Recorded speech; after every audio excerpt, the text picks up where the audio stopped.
Hello students, it's your SST teacher Navdeep. Today we will discuss about sources of history. Firstly, you should know who is historian. हम किसे historian बोलते हैं? Historian हम उस person को बोलते हैं जो history की study करता है और जो history को search करता है. Historian is that person who studies history and who searches about history. Now there are two type of sources to study history. दो तरह के सोर्सेज होते हैं जिसके थ्रू हम हिस्ट्री को स्टडी कर सकते हैं.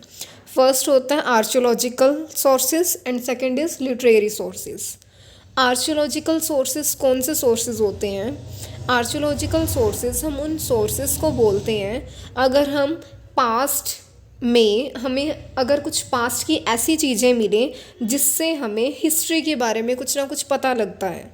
फॉर एग्ज़ाम्पल कि जैसे कहीं पर खुदाई की जाती है, कोई जो पुरानी जगहें होती हैं उन पर खुदाई की जाती है तो उनमें से नीचे से निकलते हैं ना कुछ वेपन्स वगैरह, औजार निकलते हैं, मिट्टी के पुराने बर्तन, कुछ सिक्के वगैरह दबे हुए निकलते हैं. तो ये सारी चीज़ें ऐसे ऑब्जेक्ट या मटेरियल एविडेंसेस होते हैं जो हमें पास्ट से मिलते हैं, पुराने टाइम के.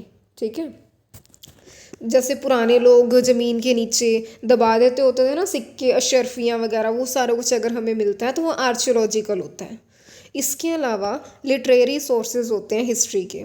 लिटरेरी सोर्सेज कौन से होते हैं? Written sources of information about the past. अब आर्कियोलॉजिकल में तो ऑब्जेक्ट या मटेरियल आ जाएगा, चीज़ें आ जाएंगी. लिटरेरी में रिटन सोर्सेज आ जाता है. रिटन सोर्सेज का क्या मतलब हुआ?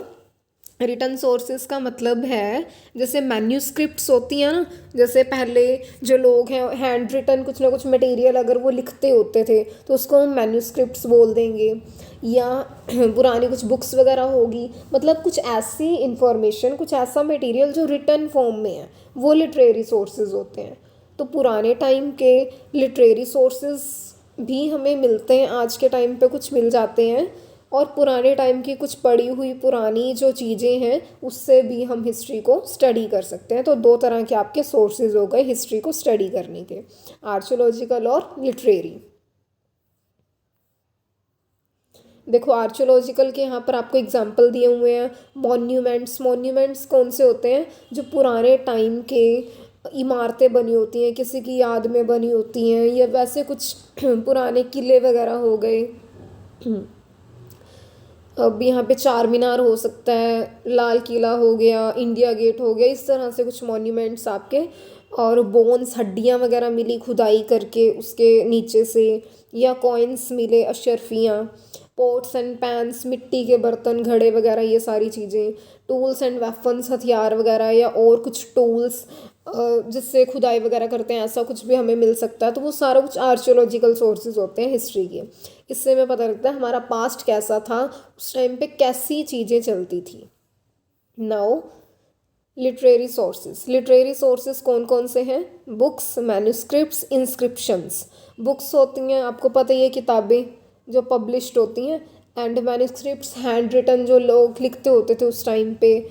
और इंस्क्रिप्शंस होता है खुदाई करके कुछ लिखा हुआ, जैसे ब्रिक्स होती है ना, ईंटें, उनके ऊपर खुदाई करके कुछ लिखा हो.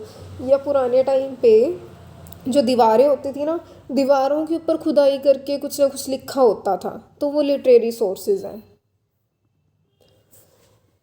जो सोर्सेज ऑफ हिस्ट्री हैं, तो हिस्ट्री को स्टडी करना एक डिटेक्टिव्स की तरह होता है. मतलब जैसे डिटेक्टिव होते हैं ना, हर चीज़ की छानबीन करते हैं, वैसे ही हिस्ट्री को स्टडी करना भी डिटेक्टिव्स के काम से कम नहीं है.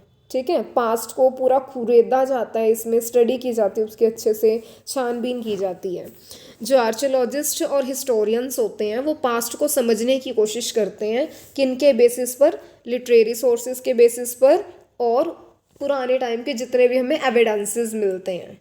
ठीक है, और जो स्टोन टूल्स हैं, पत्थर वगैरह पुराने टाइम के, जैसे कि यहाँ पे पिक्चर में दिखाया गया है, ये भी एक सोर्स होते हैं जिसके थ्रू हम पहले टाइम पे कैसे के ह्यूमंस होते थे उन चीज़ों को हम समझ सकते हैं। जैसे आदि मानव के टाइम पे वो पत्थरों का यूज़ करता था ना आग जलाने के लिए, उनको आपस में रगड़ के वो चिंगारी जलाते होते थे।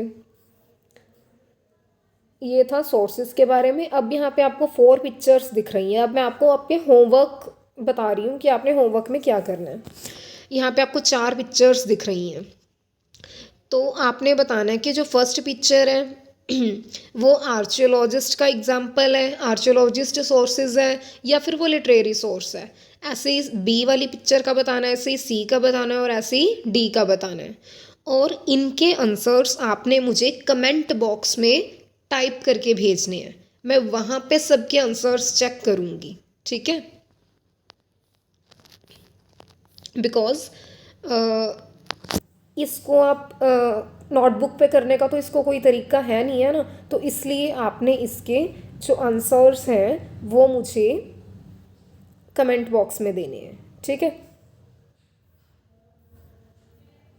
एक सेकंड क्वेश्चन और ये वाला आपने अटेम्प्ट करना है, इसको आपने अपनी नोटबुक पे करना है। इसमें देखो क्या बोला हुआ है, इसमें बोला हुआ है अब जैसे 2021 चल रहा है, आज से अगर हम फ्यूचर में 1000 ईयर्स आगे जाएं, मतलब 3021 ईयर जब आ जाए, तो उस ईयर का अगर कोई पर्सन हिस्ट्री को, पास्ट को जानना चाहे, तो उसके लिए आज वाला जो टाइम है 2021 ये पास्ट हो जाएगा। 3021 के लिए 2021 पास्ट हो जाएगा ना। तो इस ईयर का जितना भी सामान है, तो कौन सी चीज़ ऐसी है जो हमें आज के टाइम की ट्रू पिक्चर, आज के टाइम पे जो सारा कुछ चल रहा है ना, इसके बारे में बिल्कुल सही पिक्चर सामने रखेगी।